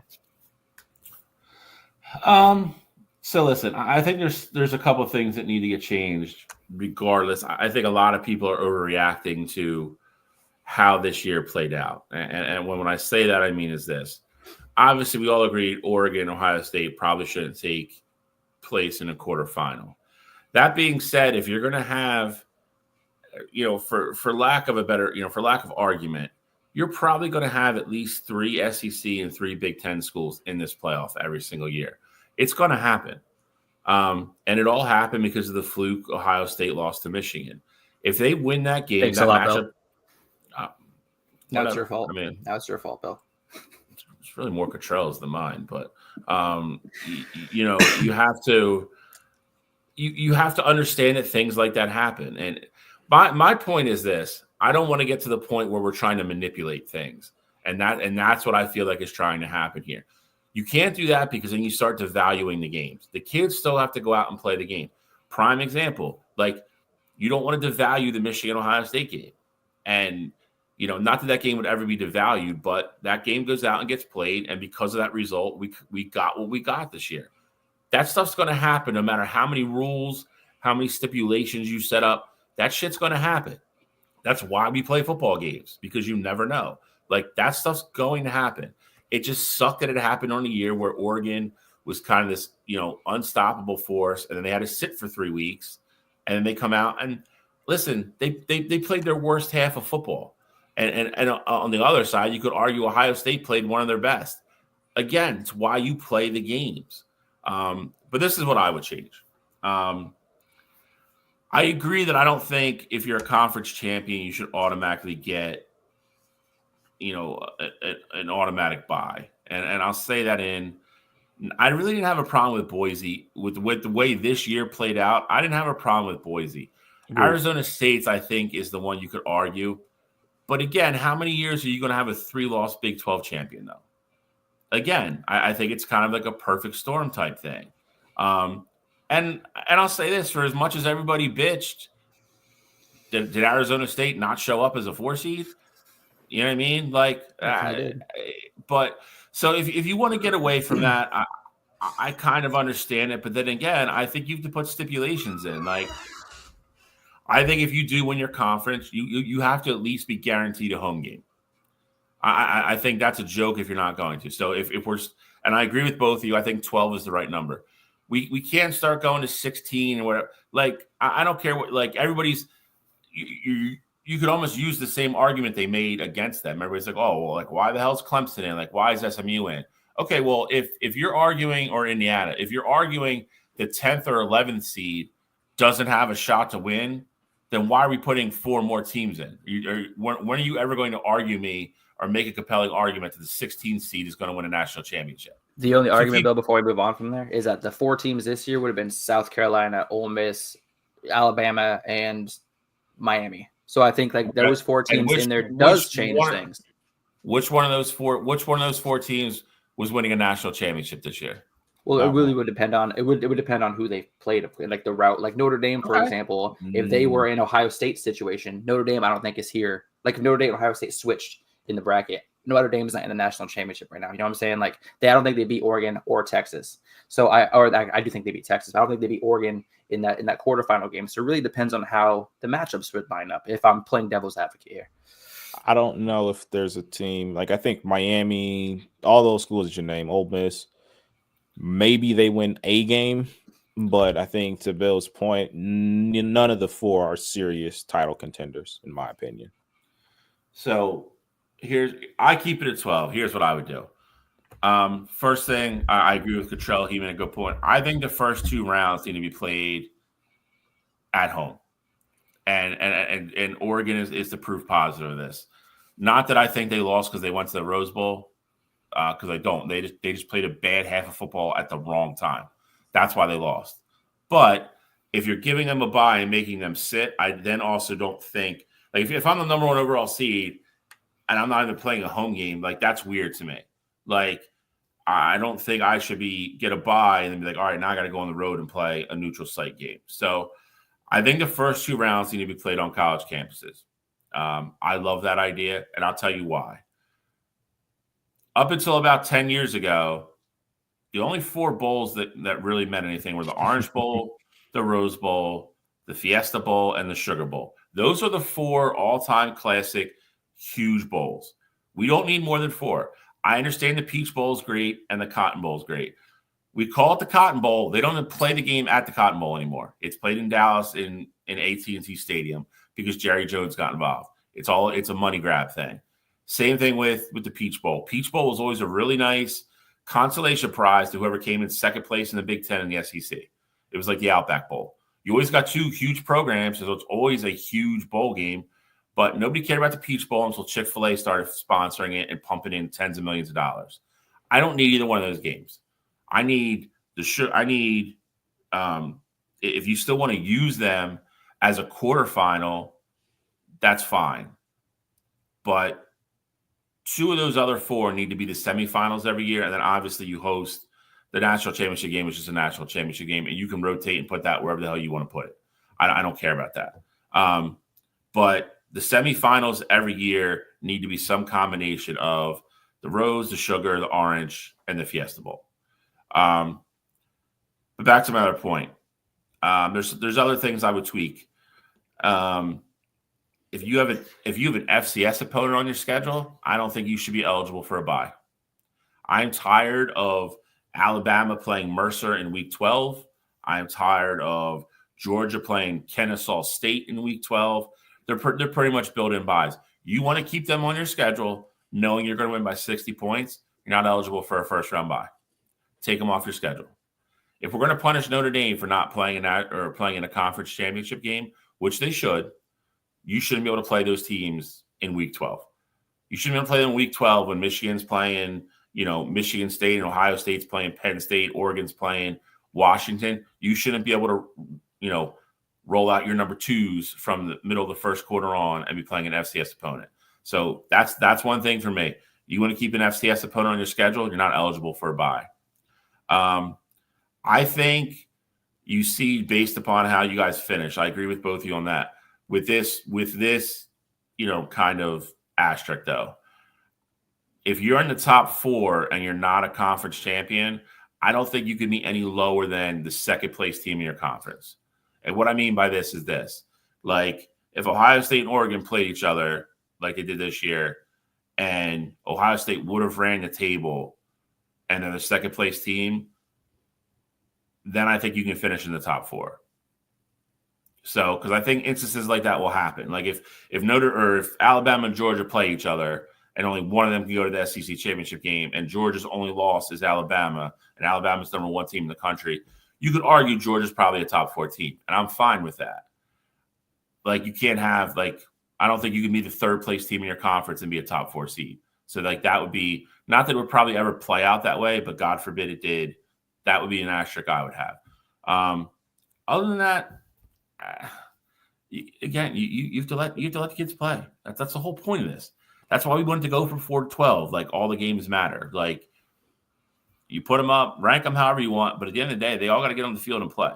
And I don't want to manipulate it. Like there's too many people that are like, oh, well, if we would have done this, then we would have had like Texas, Ohio State in this one. Like all the SEC and the Big Ten's part of it. All the SEC and the Big Ten are trying to do constantly is make sure they have 2 or 3 teams left in the final like 8 or the final 4. That's not going to happen every year. Like it's just not. Like we're on the verge of possibly the Big Ten winning back-to-back national championships. Nobody would have picked that 5 years ago. They'd be like, no way, that's not going to happen. There's no way the SEC is going to go 2 years without winning. Here we are. And I'll tell you point blank, there's a chance we do it 3 years in a row, as long as Ohio State holds serve Monday night. There's a couple teams in the Big Ten next year that are going to be probably the best teams in the country. It evolves. The sport's constantly changing. It's going to happen. I don't want to manipulate it. If you want to come up with a seeding system that makes more sense, that's fine. And I think everybody's for that. I think for everybody's a little bit for a little tweaking, a little bit reform. But we can't get to the point where we're trying to manipulate matchups and make sure certain conferences get certain teams. Like the Big Ten and like the SEC both said, like out of the 12, they still want like 4 guaranteed spots. No, absolutely not. Absolutely not. There's going to be years where the ACC has better teams. There's going to be years where the SEC probably has 5 or 6 really good teams. There'll be a year where the Big Ten's the same way. Those teams deserve to get in, so they should get in. Notre Dame's obviously going to be a perennial team that's going to take one of those spots every year, and what they did with them makes sense to me. You're not playing, I saw a thing with them saying they shouldn't be able to be seated any higher than 9. I think there's, to some degree, there's some validity to that. You could say that you can host, or I think maybe it was 8. They can host 1 game, but they shouldn't be able to host 2 if we go to that model. I think there's validity in that. I think it's a huge advantage for them to sit there for 3 weeks and not have to play another insanely tough ranked matchup and beat the hell out of each other while they're sitting their rest day. You know what I mean? Like Penn State had to play Oregon, and those guys, Penn State had to play the next week or 10 days after that. Notre Dame doesn't have to play that game. The SEC, Texas had to play Georgia. Notre Dame's just sitting at home not doing anything. Like, I think that's a huge advantage. So I think there's little tweaks that need to be made. Some of this other crazy stuff I'm hearing, I want no parts of. I think there'd be, they should just do it soccer style, where they do the draws. They draw the teams out, and that's who you play.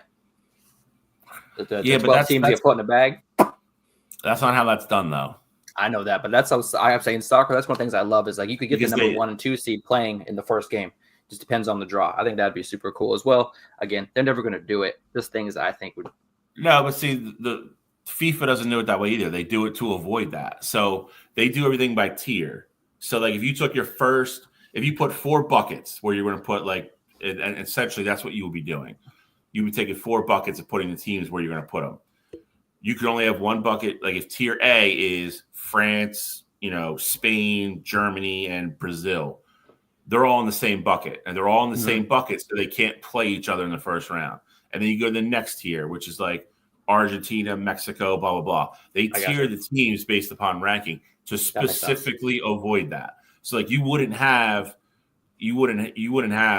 Georgia, Boise,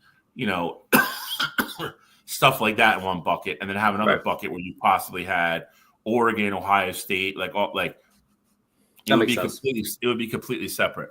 I just think they have to let it play, man. I feel like we're there's too many people with us that are bitching just to bitch.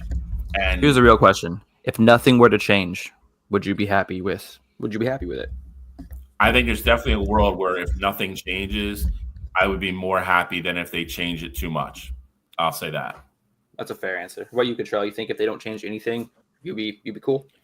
I mean, I'll be cool with it. I mean, and at the end of the day, look, I said it at the beginning of the bracket. To be the best, you got to beat the best, and which is why I felt like with Ohio State's position is as much as I talked about, I wanted us to get that 7 seed so that we didn't have to see Oregon in the semis if we beat Tennessee.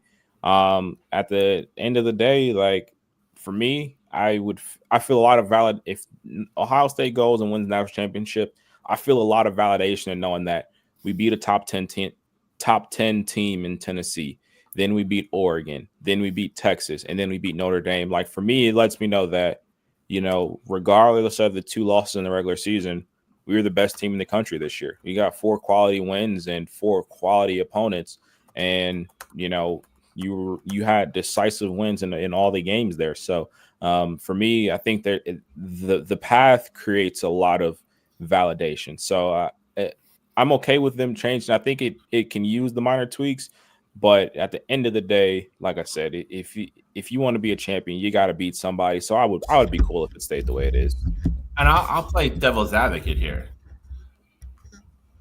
I think Ohio State, you know, what if Ohio State does finish 7th instead of 8th?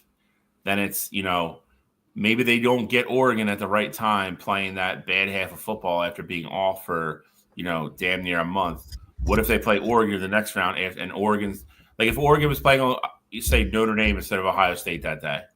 Maybe Oregon gets through that first half, gets their shit together, beats Notre Dame, and then doesn't have that half against Ohio State. Maybe Ohio State doesn't even make it here.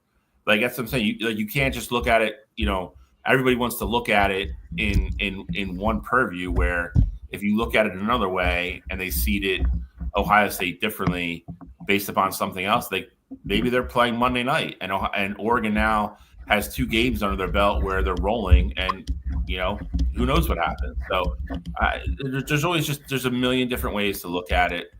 At the end of the day, again, whoever wins Monday night, I don't think anybody is going to bitch and say they didn't deserve it. I would have a hard time listening to any kind of argument either way. And it's what it is. That this is what we wanted. We didn't want, you know, the top 4 and possibly, you know, have Georgia, Bama, Michigan, and then have like a TCU team, which, you know, we all felt across the board were kind of overmatched. So we went to 12. So no matter whoever comes out through this every single year, you know you're playing a good team. You're playing another 2 or 3 really, really good football teams. I don't think you could say any team that's going to run a gauntlet like that every year doesn't deserve to say they're national champions at the end. So, like I said, I think too many people are being too critical of this because maybe they didn't get the matchup they wanted at the end. But again, I'm not putting that on anybody. That's why we love sports. It's the way it plays out. It's harsh, and you're not always going to get what you want, and that's why we play the game. So, I think too many people are bitching just to bitch. If I'm being completely honest, I like to do that sometimes, so I get it. I would too if my team played like that. Shut up. You know what, man? At least we made it to the Rose Bowl. You know what I get to do every night? I get to sleep with my national championship trophy. Do you have one? You just bought a little guy and you just like cuddle with it. I honestly don't doubt it. Anything else on college football playoff changes before we jump over to the big game? With a little more than 48 hours away, but time to get down to the nitty gritty and discuss Notre Dame, Ohio State. It's here.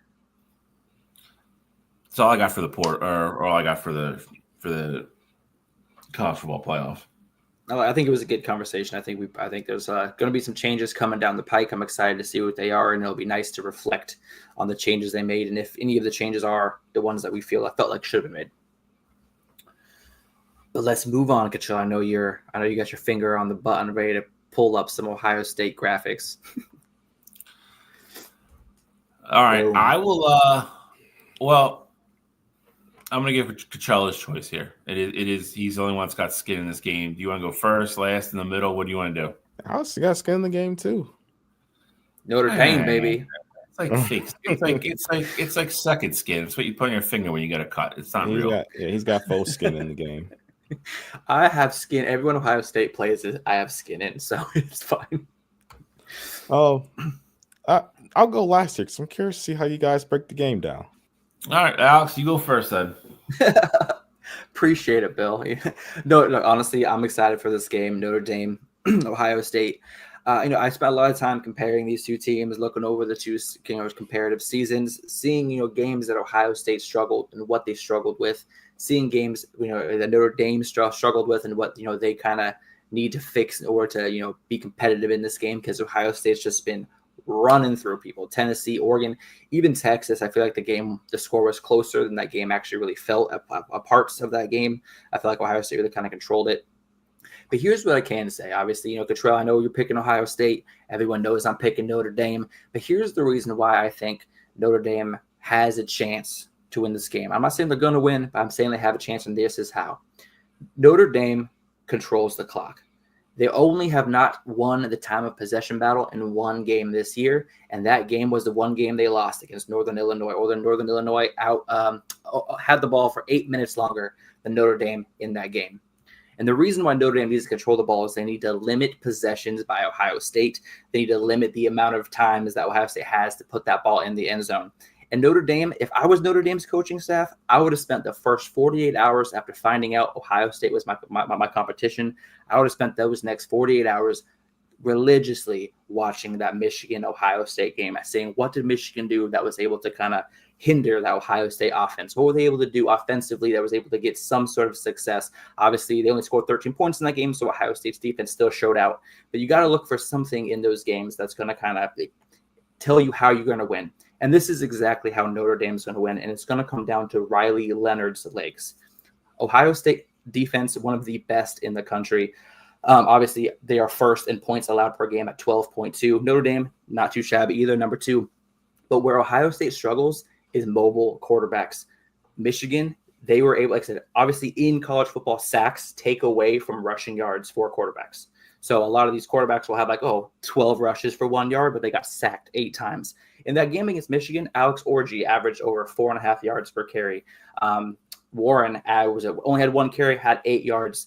In the game against Oregon, Dylan Gabriel was able to kind of make things happen with his legs and get out of the pocket. And Dylan Raiola, also in that Nebraska game, was able to get out of the pocket and make things happen with his legs. What do all 3 of these games have in common? All 3 of them were the closest games Ohio State had all season. All 3 of these teams had mobile quarterbacks. And this is where Notre Dame needs to use Riley Leonard. Riley Leonard's got to be able to make things happen. He's going to have to run the ball 15 to 18 times, especially if Jeremiah Love is not 100% going into this game. Riley Leonard is going to be the reason Notre Dame wins or loses this game, not because of his arm, but because of his legs and his decision-making. So, like I said, if Notre Dame wants to win this game and have a chance to stay in this game, they need to win time of possession, and they need to use Riley Leonard on the outside. And that's kind of my recipe for success for Notre Dame. I don't know if Notre Dame has the firepower to keep up with Ohio State. If Ohio State gets up 2 scores, Notre Dame cannot get in that situation. Bill, what do you think? What is your official prediction? Are we doing the predictions right now, or are we doing that towards the end? Because we can do this now. Let's do it now. Okay, fine. I think Notre Dame is able to, with their defense, able to limit Ohio State. Not necessarily on the ground, but I think it's going to come down to Will Howard using his arm to try to beat Notre Dame down 7 points in the fourth quarter. I think Will Howard's going to be ultimately the reason causing a turnover, forcing a pass, making a dumb decision like he did against the Ducks the first time around. I just don't trust Will Howard in this situation. I trust Riley Leonard. He doesn't try to force things too often. He's not afraid to tuck the ball and run. He's also not afraid to put his body on the line.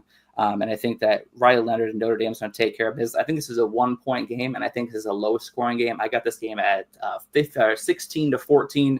Sorry, 2-point game, 16-14. Notre Dame wins it. 16-14 would be a shocking score for this game, in my opinion. These are the best 2 defenses in the country. Both are allowing, well, like I said, Notre Dame 14.3 points, Ohio State 12.2. I think on this high-pressured game, this high-pressured situation, what has worked all season will show up, and that's the defense. And what we don't know is which offense is going to show up for these 2 teams. So I think this is going to be really low scoring. I think it's going to be a little higher scoring. I only say that, and I don't disagree with anything you said. I just usually when you have extra time to prepare, the offenses kind of usually come out on top of that. You get a couple extra days to scheme things, and kind of really pick apart the other team's game plan. But listen, this is kind of a style, a matchup of styles per se. I do think Notre Dame's defense is going to hold early against Ohio State. I do. I think they're very capable of using the game plan that Michigan used and kind of, play man outside and, they'll put a safety over Jeremiah all night, I'm sure. It's kind of what Texas did a lot too when they weren't in zone. But your front four have to win. I think Notre Dame's defensive line is capable of not necessarily slowing down Travion and Junkins, but I think at least to limit them. You can't give up any big plays. The one thing Notre Dame has to have in this game, if they're going to win, they have to have a good start. And by good start, I mean not necessarily jump out and score. They just can't let this game – they can't let this game get to a 14-point game quick where you kind of have to come out of what you want to do offensively. They got to stay in the game early and kind of weather the storm. I fully expect Ohio State to come out aggressive. It's worked for them the last 3 games. I expect them to do the same. Notre Dame loves to play man on the outside. Like I said, I expect whatever side of the field Jeremiah Smith is on is going to have safety help over the top. Again, it's what Michigan did. It's what Texas did a lot, most of the majority of the night, obviously. That is the way you're going to be able to limit him. You're still playing with fire, on the other side of the field with a Mecca. But your front four got to win. If you can get pressure on Will Howard, that's one avenue for Notre Dame. Defensively, like Alex said, I think both these teams match up really well. You're talking about both top 5 defenses. I don't think either one of them will be overwhelmed per se. I think this game comes down to, though, how does Notre Dame's offense play against Ohio State's defense? And one of the reasons Ohio State has kind of had this, redemption in the last couple of weeks is that front four is winning, and they're winning a lot. Jim Knowles is not having to bring pressure a lot when he doesn't want to. He's allowing that secondary to have help, and he's pretty much freed up Caleb Downs to just kind of run all over the field and make plays. That is a scary thing for Notre Dame. I would argue Caleb Downs is the best defensive player, and he'll be the best defensive player in college football next year. He's a menace. That's where this game boils down to. One thing I didn't really take into consideration when I picked Wednesday was Riley Leonard running the ball. That's one thing that I've seen a lot of this week, a lot of people giving Notre Dame love.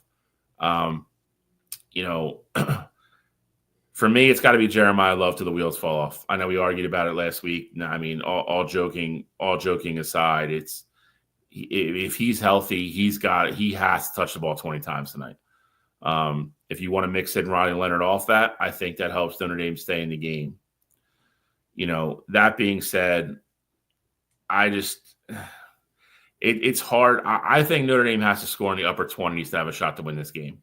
I really do. I know Alex is picking a lower scoring game. I think there's too many times we see 2 elite defenses play and we're still up in the 20s and 30s. It's college football. I ultimately think that's where we get. I don't know if Notre Dame could score 27 plus points on an Ohio State with the way that offense is currently constructed. And I think that's what it's going to take to beat the Buckeyes. I think Will Howard might make a mistake. I think he makes it early, though. I think he kind of gets the jitters out. Riley Leonard cannot have those interceptions that he had, against Penn State. They will be devastating if you give Ohio State a short field in this game. So I think whichever quarterback probably plays the cleaner game, their team probably wins. I think Will Howard is capable of making plays with his feet and keeping drives alive. But when it's all said and done, I just think Ohio State has too much offensively. I think at some point they're going to break through and score. I think it's a bit of a higher scoring game. Like I said, I'm going to stick with what I picked Wednesday. I picked them at the beginning of the year because I thought they were the best roster from top to bottom. And I thought they were going to play football a little differently this year, and they finally are. and that defense has kind of come to life the last month. So I'm going to go Ohio State 31, Notre Dame 20. So I mean, I think the big thing for me is that keep hearing the Riley Leonard, using his legs. I mean, I think that's going to be a big key for Notre Dame. But I think the part that kind of gets lost is, throughout the year, you could say that, the closest games were against mobile quarterbacks. Raiola had one big run in the game against Ohio State for 30 plus. Dylan Gabriel had the gain for 30 plus. But as a whole, keeping the quarterbacks contained, Ohio State's done a really good job of that. Even if you want to, go to the Michigan game, Orji had the one carry for, 10, 11 yards or whatever. But outside of that, the quarterbacks have been contained very well in terms of effectiveness in the run game. So, I mean, I think that is something that Ohio State's already been doing well. And I think that should translate over to this game. Honestly, I think, as much as you could say Notre Dame can adopt the Texas and Michigan game plan, I think the same can kind of be said for Ohio State in adopting the Penn State game plan. I think with the way that Penn State looked defensively against Notre Dame, I mean, you could argue that outside of the one big play that they gave up, the 60-yard where the two guys fell down, and then, obviously Aller threw the interception, and that ultimately led to the game-winning field goal there. But outside of that, I mean, Penn State's defense really did a good job of holding Notre Dame at bay pretty much the entire game outside of two drives. I think that with the way Notre Dame's offense looked, I would want Riley Leonard to beat me with his arm. Penn State did a really good job of that for, I'd say, 2.5 quarters, where he threw 2 bad interceptions. And, he's going to make mistakes if you make him air it out. I test him a bit. I'd play a lot of man coverage, see if he could fit the ball in tighter windows. I still would have safeties over top. And I put Caleb Downs like he's been playing pretty much all playoffs. Keep him in the box and keep him effective in the run game. But also, I mean, I'd spy him a couple times, keep him on Riley Leonard. Riley Leonard looks like he's about to go run. Hey, Caleb, I trust you to go make a play versus anybody in open space. So, I mean, I think that'll be an interesting little chess match there. I have no worries with the Notre Dame offense doing anything crazy against the Ohio State defense. If I'm being 100% honest, and this isn't just because it's this game, of the 3 teams we've already seen so far in the playoffs, I'd say Notre Dame probably has the least impressive offense of those guys. And I've seen what they were able to do against, the 3 teams prior. On the flip side of it, though, it's the defensive matchup for Notre Dame's defense versus Ohio State offense is the one where I have question marks. Of course, with it being Ohio State, I trust those guys versus anybody in the country. But at the same time, Notre Dame has a very stout defense, and they're going to play a ton of man coverage. So to the point again about the Texas-Michigan games, I don't think you're going to see that because that's not who Notre Dame is. Notre Dame isn't a team that's going to go out there and run a lot of shell defenses and make you take things underneath. Notre Dame is a very aggressive team. They led the coverage and percentage of man coverage plays, and that's who they are at heart, and that's their identity, and I think that's what they're going to run here. You may see that they have safeties bracketed over Jeremiah, and I fully expect that. But to Bill's point, I think that could lead for a big Emeka Egbuka game. And if Ohio State was able to beat Texas with Jeremiah Smith only having 1 catch for 3 yards, and Emeka Egbuka and Carnell Tate, ultimately had effectiveness in that passing game, I think they wouldn't be afraid to do that again. Because, I mean, I think Emeka Egbuka is a guy who could be a number 1 receiver on 95% of college football teams this season, but it just so happened he was next to Jeremiah Smith. So I would like Emeka's chances versus Notre Dame's second best corner every day of the week. And you also have to remember that although their corners have been playing great, the best corner on that Notre Dame team, Ben Morrison, hasn't played since October, and he won't be playing in this game either. And so for me, I just think stylistically, it's a bad matchup for Notre Dame. Ultimately, my score prediction for the game, I like Ohio State to win. I believe I said 28-13 on Wednesday. Stick with that. I think it'll be a game where Ohio State's offense, they struggle at times because, again, to Notre Dame's credit, their defense is absolutely incredible. But I also think they will be able to get the big play. And I think if you can cross that 21 to 24 point threshold, I don't see a way for Notre Dame's offense to score more than that against this Ohio State defense. So I want to ask you guys something because it's already kind of been tossed around. Like I said, Notre Dame nationally is getting a lot more love than I thought they were going to. A lot of people are picking them outright. How with the spread being 8.5, it keeps going back and forth. I think we're going to settle somewhere around there by kickoff. I don't think it'll go back up to the 9s. That being said, Notre Dame wins this game. How big of an upset is it in your eyes? I mean, I think it's huge. Not as big as Michigan over Ohio State, but it's pretty big. I mean, well, yeah, of course not. We're talking about a national championship game here. There's only been 3 games, I believe. Well, it's in the college football playoff era, at least. There's only been 3 games where the spread has been where it's open 9 points or more, and both games ultimately ended up in a blowout. So I think it'd be for sure of the 10, 11 years that we've had of the CFP, it'll be the biggest upset since we've started. Look, I'm going to tell you one thing. I'm going to tell you two things. This game can go one of 2 directions. Ohio State by 21 or Notre Dame by 3 or less. Those are the 2 situations. There's no way, like I said, if Ohio State wins this game, they're going to blow out Notre Dame. Notre Dame's only chance to win this game is to, like I said, control time of possession, control the ground game, force third and longs for Ohio State, and get in third and shorts for themselves. And if they can make all those things happen, they can win this game. Like I said, 16-14. But if any of those facets of their game is not working 100%, Ohio State's going to steamroll Notre Dame. So I think on a 1 to 10 scale, as far as upset ability, I think it's probably going to be a 4 or a 5 if Notre Dame wins, because just like Kitchell said, it's still the Natty. They still earn their way here. They still beat Georgia. They still beat a great Penn State team. They still beat Indiana. So I think Notre Dame has earned the right to be here.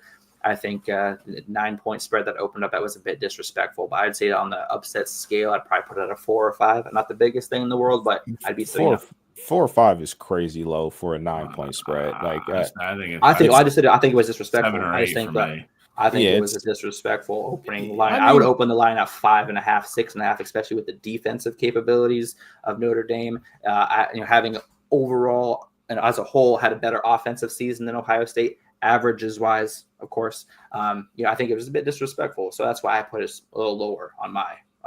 Out of curiosity, though, Alex, mm-hmm. Do you think Notre Dame is a better team than Oregon?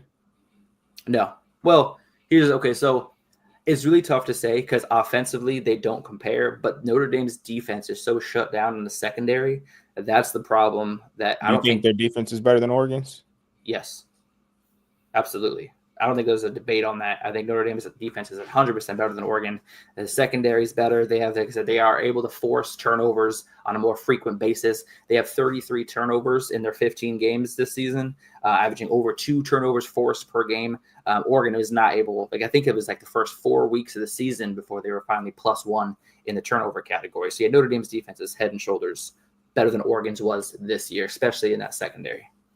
Okay, so if I say that to say this, as a whole, I think the betting sites have probably used the previous games as a barometer to how they make their judgments with this.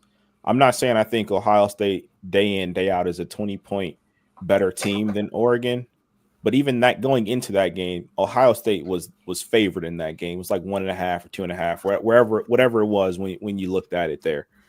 I think you look at Texas, and as a whole, you said you think you said it earlier that you thought Notre Dame would have beat Texas. The Ohio State-Texas game is sitting at 5.5. Personally, I think Texas is a better football team than Notre Dame. I think Oregon's a better football team than Notre Dame. I told you guys before, I thought there was only 4 teams that could win the Natty, and Texas and Oregon were 2 of those teams for me as well, along with Penn State. If Ohio State-Texas line is at 5.5, I'm not saying it should have been up at 9, but I mean, I'm looking at it like Notre Dame's probably a step underneath Texas, so that's got to be at least 7.5 or so.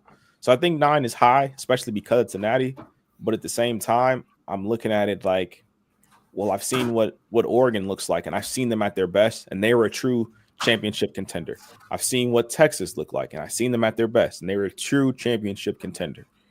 And I saw how those games ultimately ended. So I think that's why the line was the way that it was. In September, you didn't see Oregon at their best 2 weeks ago. You saw Oregon at their best in September and lost.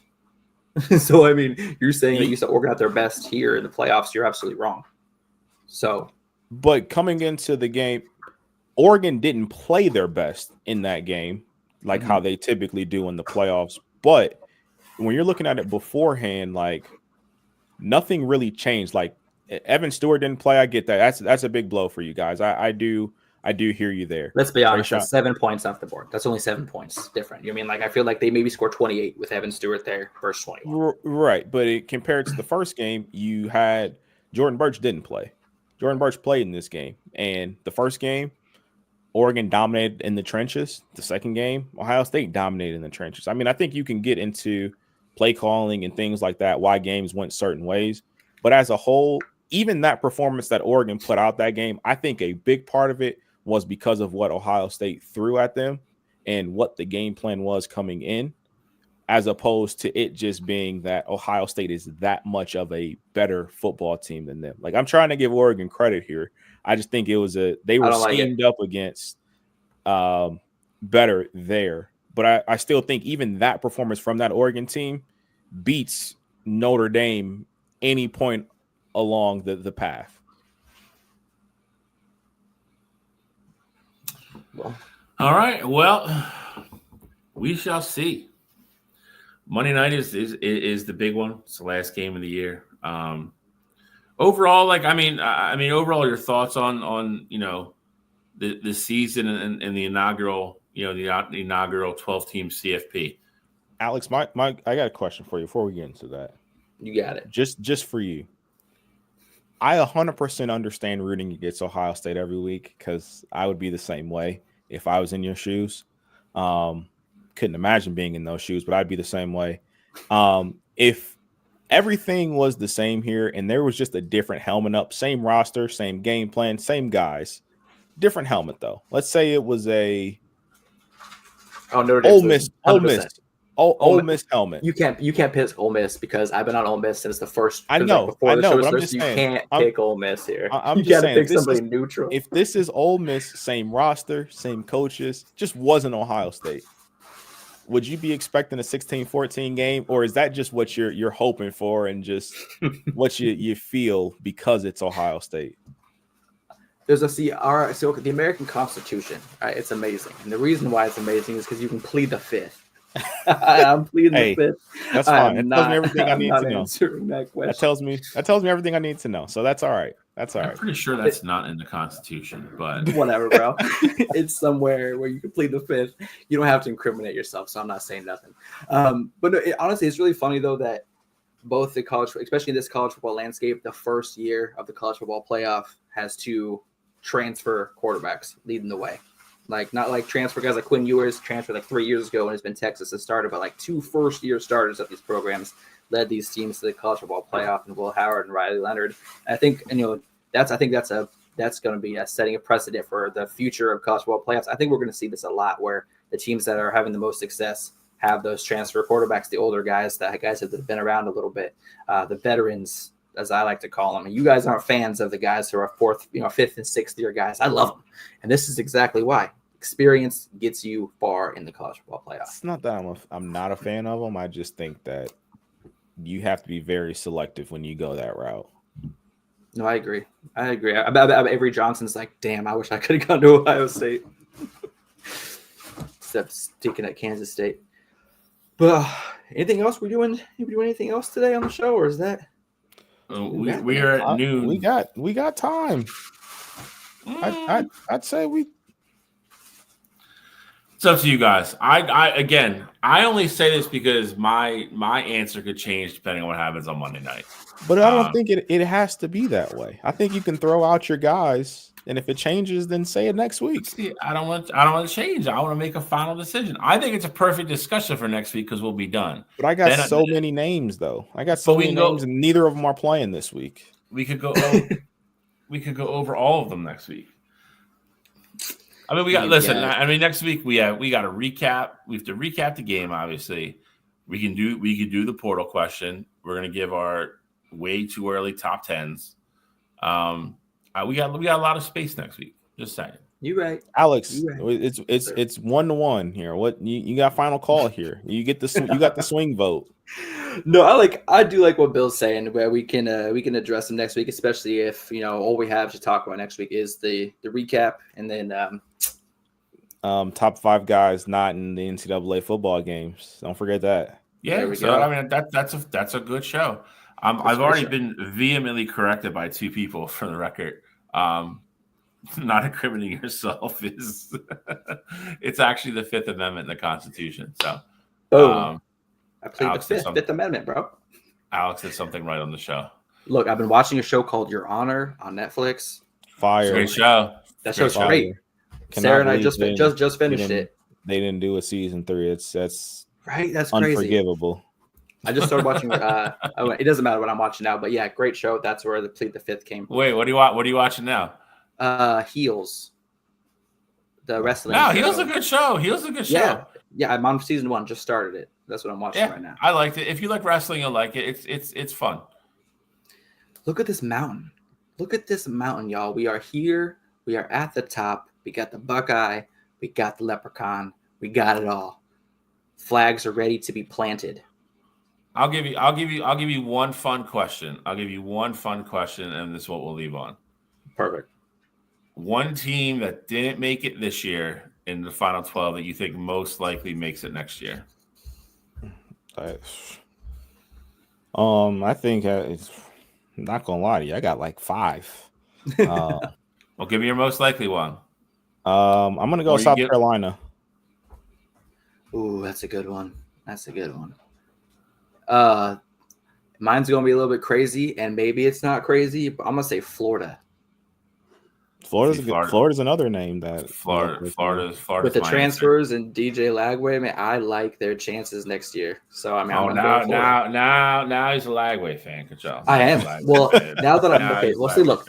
Before y'all were like blindly like I'm on DJ Lagway. No, we weren't. No. Me, I need to see his body of work. If we have national exposure, me and Kachal have been talking about that kid for legit almost the last 24 months. Exactly, but we hadn't seen him in a college game yet. I needed to see him. We know. I needed to see it. We know. I'm a see to believe kind of guy, and he showed. Listen, I am too. I need the proof in the pudding guy. I'm always that guy with almost everything. And plus, you guys did that to me with Texas A&M. You guys bullied me into believing in Texas A&M, and they were one game away. They were one game away from going to the SEC championship game. They beat Texas. They're literally in the SEC championship game. It don't matter. Well, you told me you went on and on about Avery Johnson and K-State, and you're going to hear more about him next year. I'm sure I will. I'm on that train. The wheels fall off. They will be back in the tombstone of the unpictured here. But anyway, it's been another great season. I'm glad that this isn't the last episode because we stayed in the SEC and Bill also went Florida. Other team I'm going to go, and it is against my will here. I think Brian Kelly finally breaks through. Brian Kelly and the LSU going to make the playoff. I just think that their offense is going to be too good not to. And I love we'll talk more about this next week, I suppose, but I love the addition of adding Patrick Payton to their defense. Oh, here's Cottrell wanting to throw out a name from his list. Well, if we're going to throw out names from lists, I got 9 other ones that we'll talk about next week, but LSU is a team that I think the SEC, like, it might be a weird year next year where you don't see Georgia or Bama, but you see LSU and Texas and Ole Miss my ass. I think if I had to pick a Auburn. Yeah, there you go. Auburn got a nice little QB pickup. Who'd they pick up? I can't remember who it was. I was looking at it last night. Jackson Arnold. There we go. Well, he went to Oklahoma. Talk about need to see it. Yeah. No, I think if I had to pick one team that wasn't in the SEC that I'm excited for, and I'm going to mention him because Cottrell threw a name out there, and that's Florida State. I look for Florida State to have a nice bounce back year. Tommy Castellanos leading the way. I think he's a nice little game changer for Florida State. I don't think there's any way the Florida State is down 2 years in a row. I think they come back in the ACC fighting with a vengeance. But that's my last team I'm gonna throw out there. I will disagree with you on that one. I don't think Mike Norvell makes it through the season next year.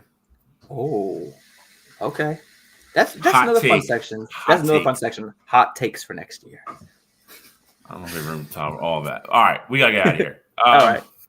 We will see everybody next week. Cottrell, I guess it's good luck. I can't say anything bad. At least I get the point for predicting the champion, right? Even though I'm gonna hate it, but that's it. We'll be back next week. Like I said, we already pretty much previewed the show, so we will see what happens Monday night. Top of the morning to ya. This guy. See everybody next week. All right. Follow Lorraine Mo.